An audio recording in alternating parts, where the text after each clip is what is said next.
Hi, I'm Doug Patt, and this is So You Want to Be an Architect, Part 4. What does an architect use?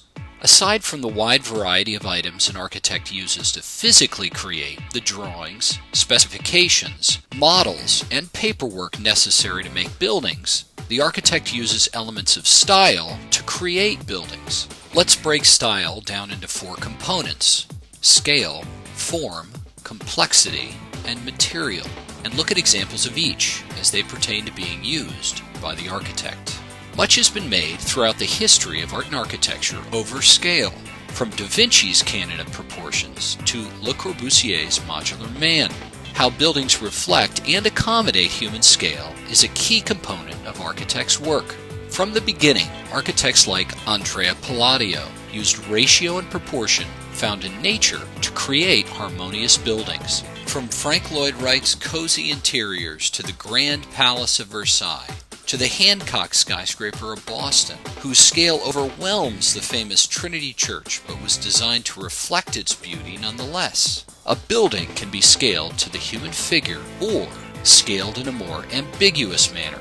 Ambiguity is key for Jean Nouvels Arab World Institute in Paris, where the elements of the elevation make scale extraordinarily vague. So, scale is one way architects relate a building to the user. In the last few decades, architecture has increasingly been able to take advantage of advanced technologies that have allowed them to build with incredible freedom of form. From Norman Fosters Hearst Tower in New York City or his Gherkin skyscraper in London to the Millau viaduct in France. From Rem Koolhaas' Seattle Central Library to his CCTV building in China. From Santiago Calatravas Milwaukee Art Museum to his Museum of Science, Hemispheric, and Opera House in Spain.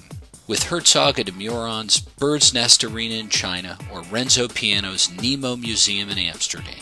Architects today work within a realm of form perhaps never imagined before. A building's aesthetic complexity is also an element that portrays a certain idea or ethos. From the classicism of Bernard Maybecks' Palace of Fine Arts, or Louis Sullivans' intricate ornamental stone detailing, the work reflects the spirit of an era.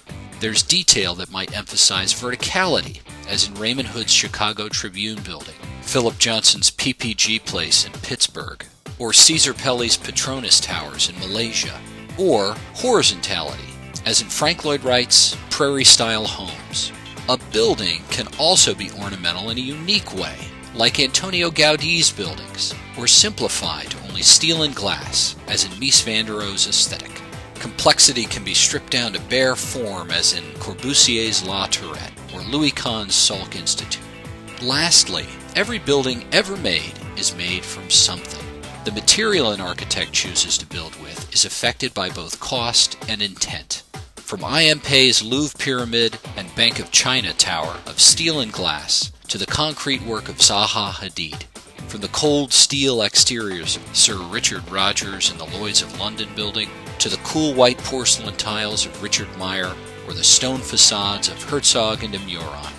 Architects continue to work with great freedom in the realm of material, which only promises to become even more advanced and unlimited. It's up to the architect to take the meaning and intent of their commission and have the architecture reflect that in some way. Using scale, form, complexity, and material, the architect creates a framework for style. And that concludes the 4th part of the video series, So You Want to Be an Architect. I'm Doug Patt. See you next time.